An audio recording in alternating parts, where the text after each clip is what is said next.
Good afternoon, everyone. Welcome to today's review. Uh, just me today. Amelia did watch the film, however, not enough to feel like she would really be able to give an honest opinion or really actively participate. She is here. Hello. She is just colouring like she was last night. I, of course, am here as always, doing my second solo review. Today I will be looking at Renfield, the 2023 Nick Cage I was horror gonna make a comedy. joke. Do you want to make your joke? Go on. I was gonna say that I didn't look up and be like, "Oh, we're watching what is it? Resident Evil. Yeah, last time, um, when we did Resident Evil, was it last week? Week Yeah. before, maybe? The entire time Amelia was just like, what? Where's the vampires? Like, I thought this was Renfield instead of Resident Evil, so we were expecting her to be like, where are all the zombies? Like, what the hell? But no, of course, she didn't this time because she barely watched the film, so she can't make her comment about Well, it. the only thing I can say is it's got a. Yeah, of course, one of the cast is returning from Little Mermaids. That's the one. Thank you. So all she could think about was when she heard her voice was the seagull from Little Mermaid. So that's fun.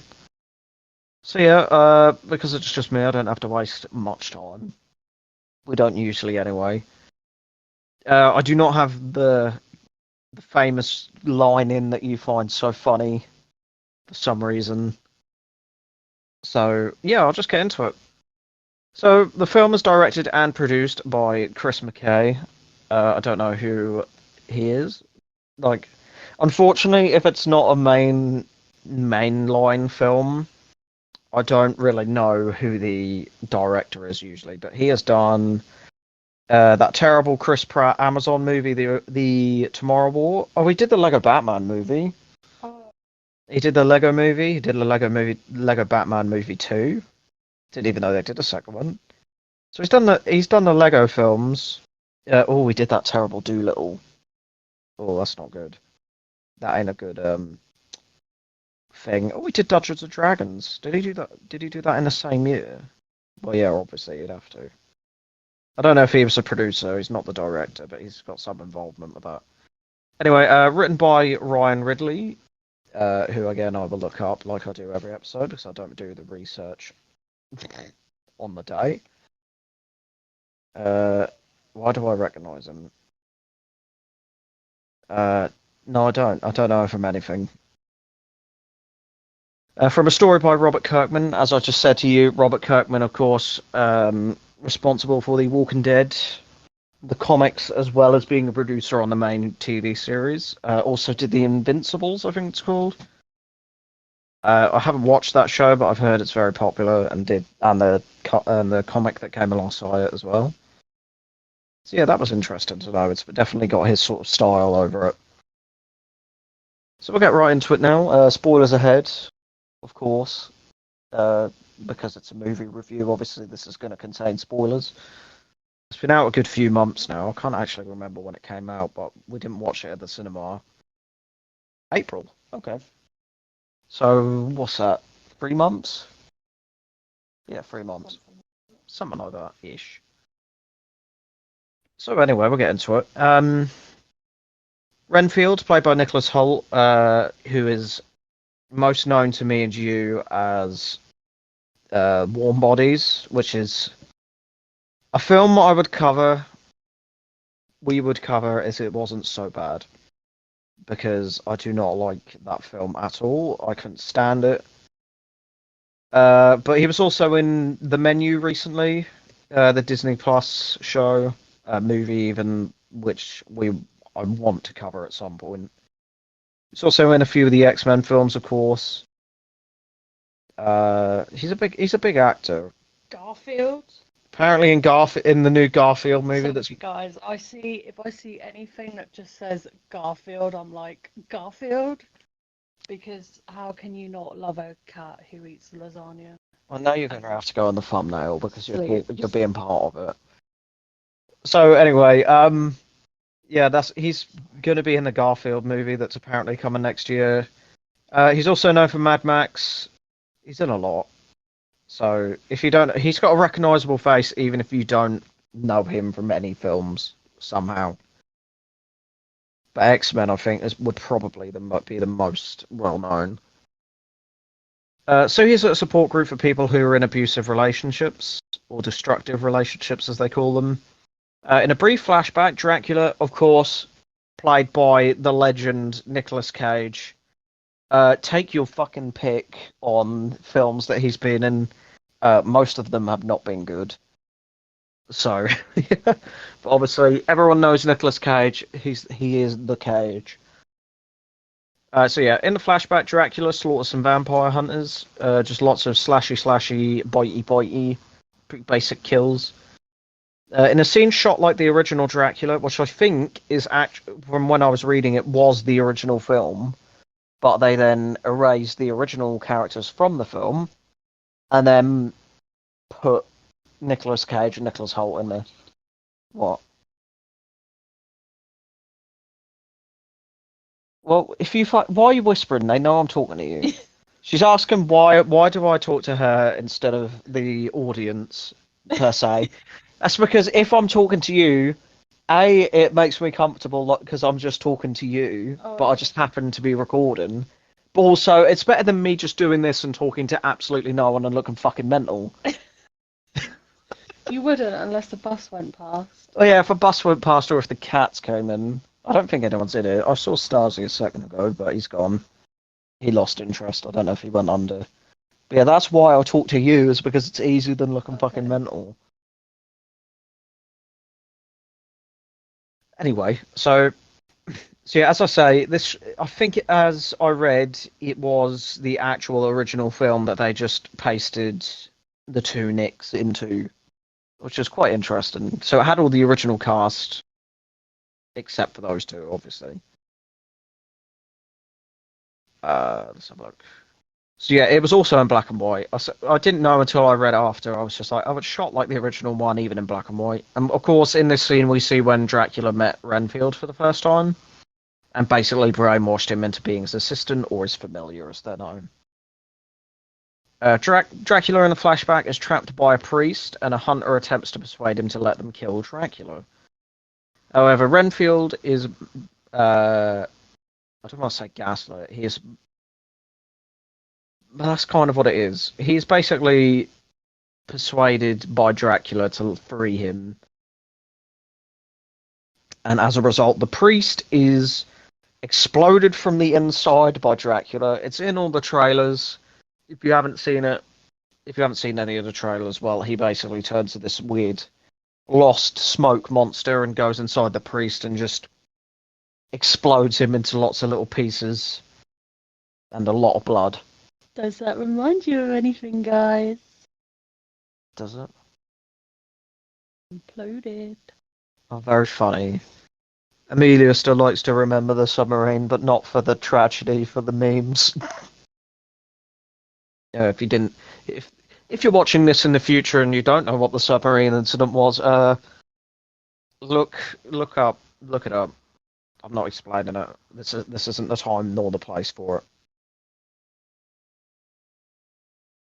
So yeah, the priest is exploded from the inside. Yeah, he's exploded. All his bits go everywhere. He's not imploded. So yeah, he's exploded as he also mauls and slashes the surviving hunter to death. He just jumps on him and just rips his insides to pieces. Which is, if that is Nicolas Cage actually doing it, I mean, I doubt it because he's not exactly young now. He is 50. Okay, he's 59. He's younger than I thought. Okay, I'll give him credit for that. So in the present of the support group, he eats a bug and heads to Mitch's gang's place. I try and find an actor for Mitch, which is weird to say because it's also my name. He is played by a guy called Dave Davis. He is the abusive partner of one of the support group attendees. So Nicholas Holt Renfield decides to go pay him a little visit. Mitch and his goons believe he is there to kill him, which technically is correct, but isn't who they think he is. They believe a hitman is out to kill them and believe that feeble, well, not feeble little Nicholas Holt, but Renfield isn't exactly intimidating of a character. Little old Renfield's there to kill him.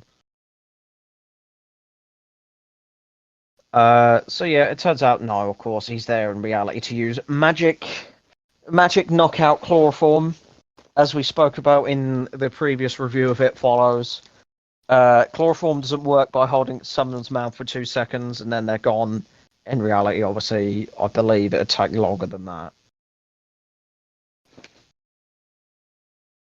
As he knocks them out, he literally holds Mitch in his arms as he's knocking him out.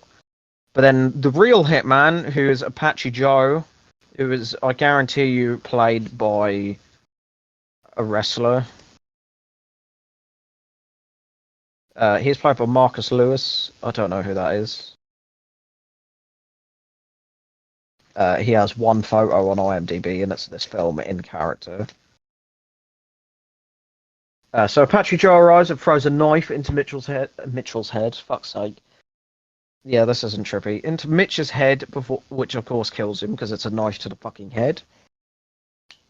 He manages to disembowel Renfield, which he doesn't die from because he's got magic powers thanks to Dracula. But when a car horn distracts Joe, Renfield manages to stab in the neck before literally punching his head off. He just punches him like fucking Jason Takes Manhattan and just sends his head flying out of a window into the driver's door window of that car, scaring him off.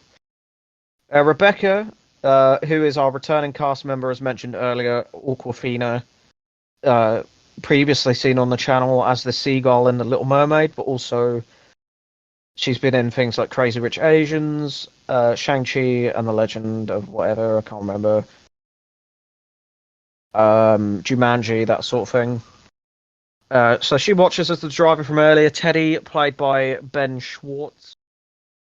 He is very familiar to me, but I can't ever remember what he's been in. He is known for Sonic the Hedgehog 1 and 2. I think he plays Sonic. I think that might be where I recognise him from. Yeah, he plays Sonic and Sonic the Hedgehog, so there's what I know him from.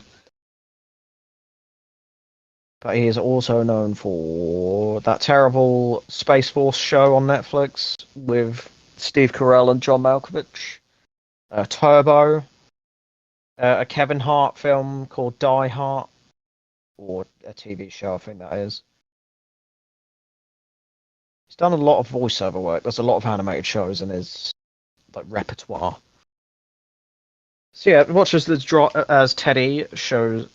Sorry, I've got this half open in one screen, which isn't a good idea. So yeah, Teddy gets scared when she tries to chase him down because he's running away with cocaine in his arms, which he promptly throws at them several times, hitting them in the face.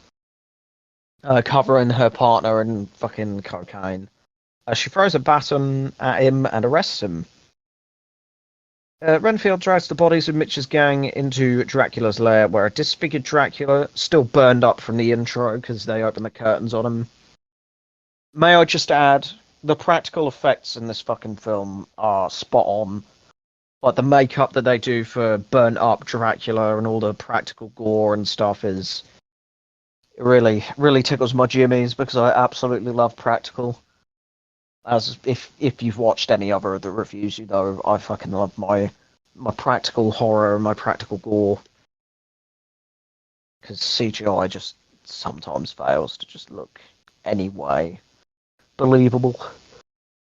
Oh, excuse me. So yeah, Dracula's waiting for him back at their hospital they use as a base of operations. He scolds Renfield for bringing him bad corpses to feed from, as it is unable to bring him back to his full power. He uses his blood in order to heal Renfield's, guts that are hanging out, and orders him to bring in better victims. Teddy at the station confesses to his crimes, yet he is released without charge, much to Rebecca's disapproval. She then after meets with her sister Kate, played by Camille Chen. Give me 2 seconds, I'll find out who this lady is.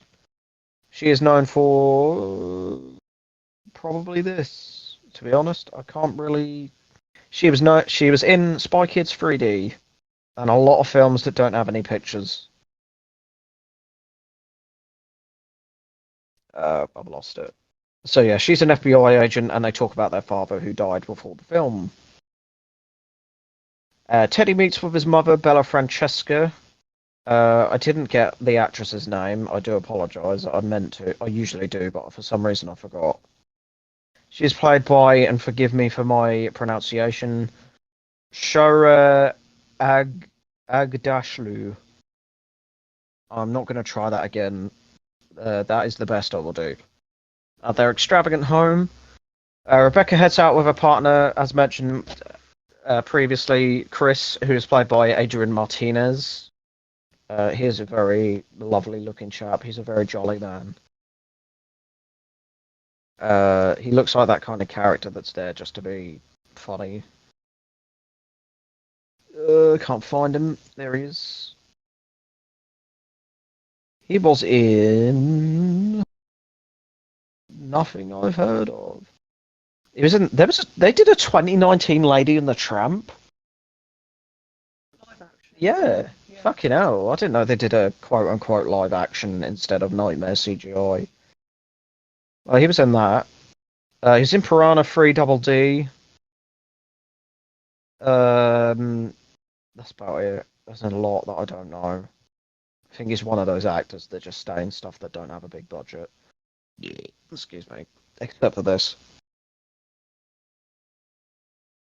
Where they find a pen from a restaurant Renfield frequents for Dracula's victims. Chris and Rebecca arrive at the restaurant where Teddy is planning on assassinating Rebecca, and Renfield is there as well. Teddy's men attack, causing Renfield to drop his bugs, and they take Rebecca hostage, where he reveals he and his men killed Rebecca and Kate's father, which just makes this piece of shit character more of a piece of shit. She stands up to him while Renfield grabs a bug and eats it, after which he attacks, stabbing Teddy in the neck with a fork, which he survives, may I add. A gunfight breaks out, lots of shooty bang bang deaths, but there's a couple of good kills I want to point out, like a guy being impaled by a table, and and there's another one in the trailers where he has his hands sliced off by a serving platter, which I don't believe could realistically happen because I don't think they're sharp around the edges for that exact reason. Most of, if not all, of Teddy's men lay dead after the dust settles. Teddy escaped out a back door because he's a coward.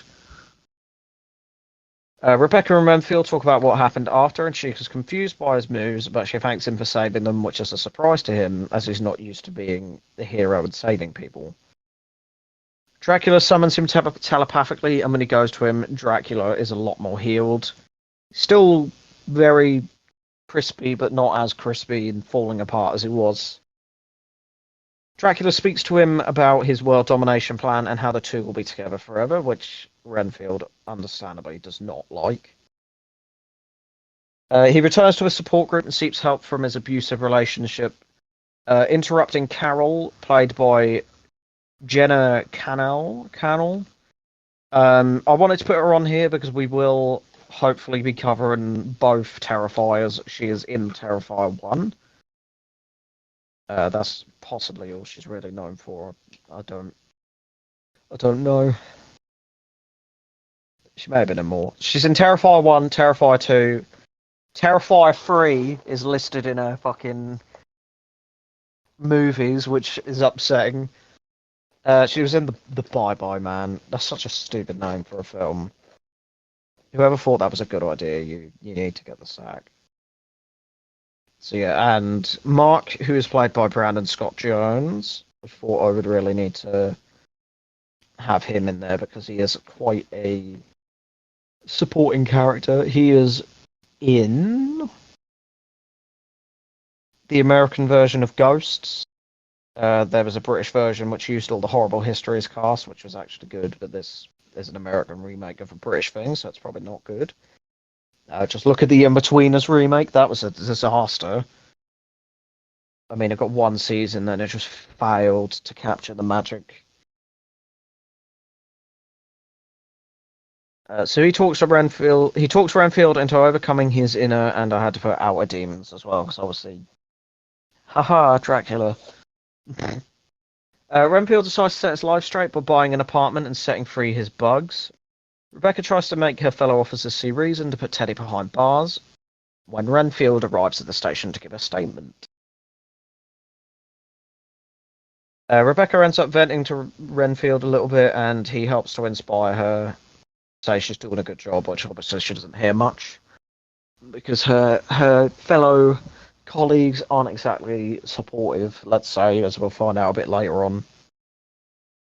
So yeah, Bella and Teddy watch Renfield through CCTV, and because they have access to CCTV, they can track him anywhere he goes. So Teddy and some goons arrive at Dracula's hideout in the old hospital, where they discover new and decomposing corpses that obviously Dracula's fed on, which terrifies him. Dracula, however, ambushes Teddy and his gang, easily overpowering the group and Teddy himself. He drags a bunch of them off screen. I thought they would come back later when we have the big final fight with Teddy and Dracula. But in reality, I think he just killed them and ate them. Because later on, there's a different gang that has Renfield's, like, powers. Well, it's not a different gang members. I thought it'd be the same. It would have been better if it was the same ones. It would have made sense. Dracula learns from Teddy that Renfield has abandoned his mission to protect Dracula and leaves Teddy behind to go get him. Renfield returns home, finding Dracula waiting for him. Renfield attempts to make excuses, however, Dracula sees through his bullshit and does some classic Nicolas Cage shouty acting. Dracula accuses him of abandoning him alongside his own wife and daughter, calling him the real monster. Dracula laughs at him when he goes for his self-help book and threatens to kill and feed on those he loves, before leaving after discovering the support group is run by a church. Obviously, Dracula, not a big fan of Christ. Renfield rushes to it, interrupting Carol once more, who just gets pissed off at him in order to save them. However, Dracula arrives, and because the classic rule is you have to invite a vampire in your home in order for them to be able to come in for whatever reason, because they may be undead, but they are gentlemen. But Mark invites him in. Dracula at this point is almost at full power and introduces himself to the rest of the support group and displays his power to them by levitating off the ground. Renfield begs for forgiveness, which Dracula denies him, deciding to slaughter the entire group to spite him, and after he leaves. Rebecca and Chris arrive, finding Renfield. I've got Chris and Renfield. We've just done fucking Resident Evil, and that's Chris Redfield. Rebecca and Chris arrive, finding Renfield in a suspicious position and arrest him. However, Chris seems a little bit off. As it turns out, Rebecca watches as several of Teddy's gang, Bella and Chris himself, as well as the police chief, arrive in order to take Renfield away. So it's the typical thing where every police officer except one is your corrupt, paid off goon, essentially. Rebecca pulls a gun and shoots I don't know what you want to call it, like a power pylon, which sort of distracts them all and drives herself and Renfield away from them all, and as a result, of course, has made a target. Dracula, back at his lair, offers Teddy a deal where he will provide him and his gang with power to kill Renfield in return for loyalty. Oh, Stasi has arrived. Hello. It's like, oh, you're talking about the film from last night. Yeah, I enjoyed that. Rebecca awakens the next day in Renfield's apartment, having been shot the night before. I think Renfield somehow healed her off screen. Rebecca vents to him and eventually decides to hear his... Oh, I didn't even realise I made a joke. Batshit story out. Wow, wow. However, she is interrupted by a call from Kate, who supports Renfield's story, and they plan on meeting to discuss it. As they make their exit, several police and gang members arrive, causing Renfield to scramble to find a bug. This is a big, gory fight scene, as I will discuss. He ambushes the armed goons and, alongside Rebecca, kills the majority of them in several ways, including ripping a guy's arm off and impaling two more of them with said arms, ripping a face off of another guy, and when one last goon attacks Rebecca, he splits him in half when he dangles over the edge of a balcony by jumping on the upper part of his body, and just like a fountain of blood. The chief attempts to back out of his deal and leaves. I'm going to call her Bella because Bella Francesca is a long name, and I just thought it'd be easier. The chief attempts to back out of his deal, but is decapitated by Teddy as he leaves the room, as we see when his severed prop head rolls through. Because Teddy, of course, has now been infused with Dracula's power. His gang bring in Dracula's coffin and Dracula himself inside of it, and Bella almost immediately becomes smitten over Dracula, which has no payoff. Rebecca and Renfield wait for Kate at the meeting point, and he offloads about his past, and the two share advice with one another. Dracula communicates telepathically with Renfield and tells him of his new army, and Kate hears from Bella over the phone. Kate doesn't hear that. Rebecca hears that. Bella and Dracula have Kate. Hold on. I've lost where I was. The two of them load up to attack Dracula and his forces and eventually make a move on their HQ. Big fancy building. Bella and Teddy confronts them in the building's lobby alongside several empowered gang members. Renfield stomps one of their heads in, just completely splatters it everywhere, as Rebecca confronts Teddy. When he almost kills her, Renfield attacks him and the other gangsters as she goes for Bella herself. And when she eventually gets up to where Bella is, Bella pulls down shutters for Dracula to safely make his move, because obviously he doesn't like the sun. If you didn't guess, because he's a vampire. He doesn't sparkle like the Twilight vampires, he burns up and explodes. Because that's what you should do. Well, no, not really. It's not what you should do. If you burn up and explode in the sunlight, you might want to rethink your decisions. Teddy gets the upper hand on Renfield as Dracula tries to convince Rebecca by promising to resurrect her sister, who was killed by the gang in return for subordinates, which she agrees to. Renfield sneaks a bug in and gains more power, allowing him to brutally kick Teddy in the stomach, destroying his insides, like completely blending them, sending blood spewing out of his mouth, and not importantly, his arse, as we see, just comes out both ends. Me when I have Taco Bell. If blood comes out your arse and mouth after eating Taco Bell, maybe stop eating it. Of course, we never see it, but I assume it kills him because he wouldn't be able to be healed by Dracula's blood.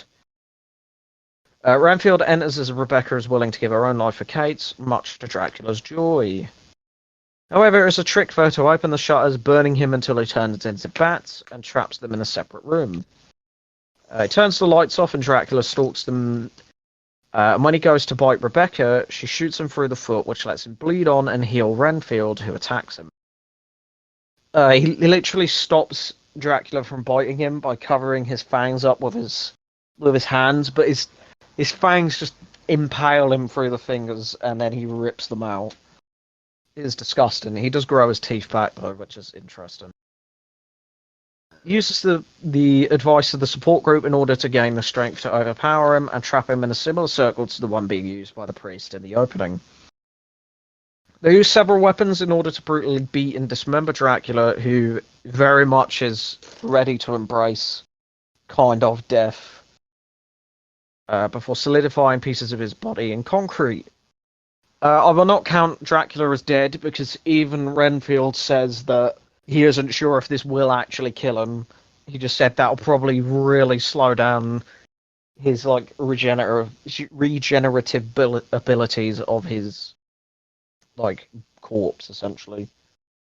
Because he never got stabbed through the heart by a stake, which is the typical way of doing it. So I think that's kind of leaving it as a big oh, maybe if we have a sequel, we can then not just have Dracula dead. So who knows? If Renfield 2 is a thing, then he may be dead, he may not. We'll see. I doubt it. I don't know if this film needs a sequel, but it wasn't financially successful either, so I doubt it. So Rebecca and her now alive sister arrest Bella and happily embrace. And she sits with Renfield, and later the two of them resurrect the support group, who are traumatized from being dead, understandably. He and Rebecca leave the support group and leave Dracula's blood behind as the movie ends. So yeah, that was Renfield. I'm very surprised they didn't try and force the romance aspect in, because earlier on in the film, like especially when he saves Rebecca, I was thinking, God, are they going to try and force these two to have a relationship? Which they didn't, which I'm always happy with, because films where there's obviously that sort of like connection they're trying to make, where the two of them are in a like gonna get all lovey-dovey. It's just like, oh, I just lose interest. That just sort of ruins it for me. Overall, I really enjoyed it. Definitely up there with the better films we've reviewed on the channel. We've done a lot of crap, especially It Follows and Creep. God, those were terrible. They're both of Amelia's choices, by the way. Both of them not in our DVD collection anymore as well. So we'll get on to the best kills and the worst kills. Best kill, of course, goes to Balcony Guy. I won't lie, I was kind of stuck between either him or the priest. But I think just the silliness of him being jumped on and split in half was the deal breaker for me. Well, the deal maker, I should say. Worst kill could go to any of the guys who were dragged off screen in Dracula's lair, but because I didn't know if they were a kill or not. It can just go to anybody shot. There's a lot of people are shot in this film, which is a bit of wasted potential. So yeah, as I say, really enjoyed it. Amelia did not pay attention for most of it, so as a result, just sort of didn't feel like she should be a part of this one, even though she's made a few comments. So I guess she can be featured in a thumbnail still. I, of course, have been your host, Purple Midnight 8, joined kind of by Amelia. You can find her links to her channel down below. It's her turn at the end of this week. I don't know what she's going to pick. She hasn't decided herself yet, but stay tuned and find out, and we'll see you then.